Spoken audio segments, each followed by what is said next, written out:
Steve. When he gets to run around doing whatever he wants. Every morning he must wake up thinking, "Oh, what will I do today? Slay some mobs, explore some temples, find some treasure." Meanwhile, the most interesting thing I do is collect seeds. I wonder, does Steve have a village? Where does he come from? The next time I speak with him, well, I'll have to ask. Anyway, if I actually defeated a mob one day, none of the kids would call me a noob anymore. According to them, I'm just as noob-worthy as my name, Runt. As you can imagine, I get a lot of grief over this name, especially Max.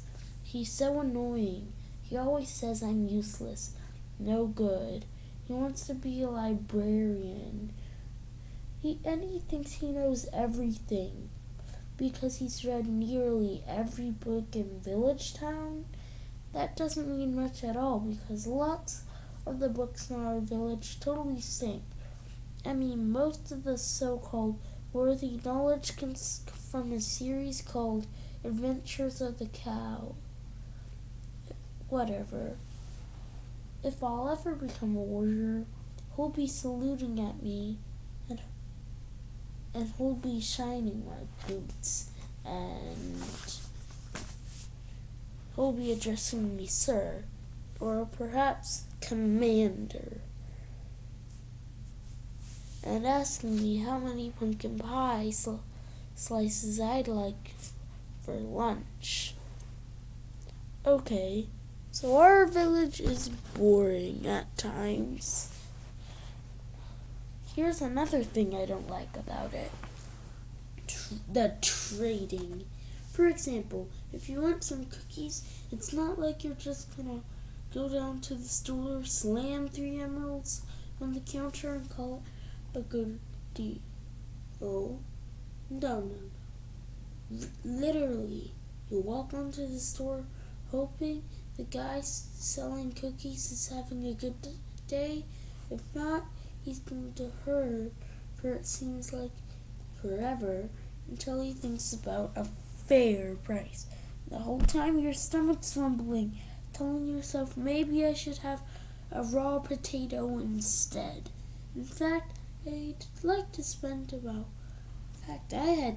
about a total of 10 emeralds on this diary you're holding right now.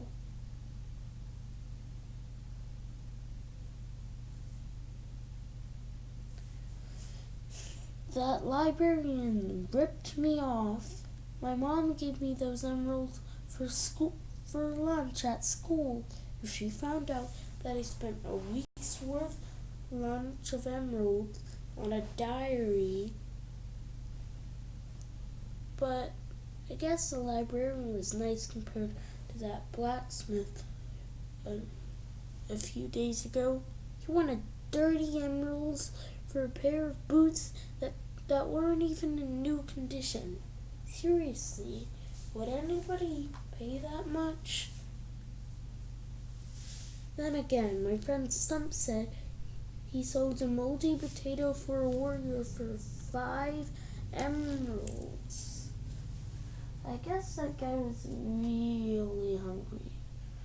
I have to watch out for more than just traders, too. Many of the villager kids are real jerks, especially that kid Max. He's always telling unbelievable stories. Well, some kids believe him. Max likes scaring anyone he can. The other day, he was telling some kids about a monster that he called the Pooh Screamer.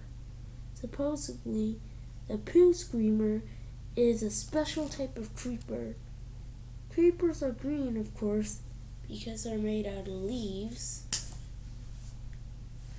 But the Pooh Screamer is brown because it's made out of poo.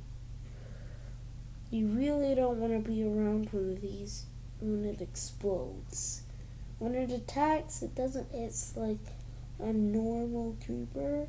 It makes a loud gurgling sound or so Max says.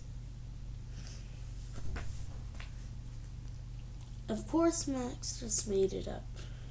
I know that, but a few kids totally fell for it. Well, those kids were playing in the street. Max hid behind a nearby house and made the sound a poo screamer supposedly makes.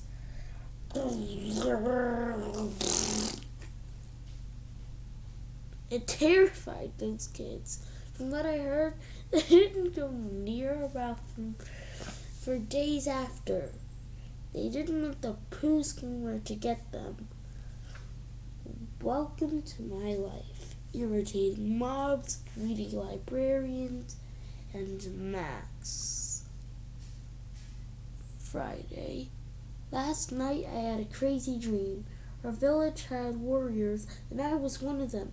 I looked at an Enderman straight in the eye. I deflected skeleton arrows with my bare hands, and mowed down zombies like a farmer harvesting beetroots. And finally, I punched a creeper so hard it bounced off the ground and flew up into the sun. Where it exploded, making the sun brighter, burning the rest of the skeletons and zombies. That's the creepy kind of warrior I want to be. But that was just a dream. The reality is, school is starting on Monday, and I just turned 12.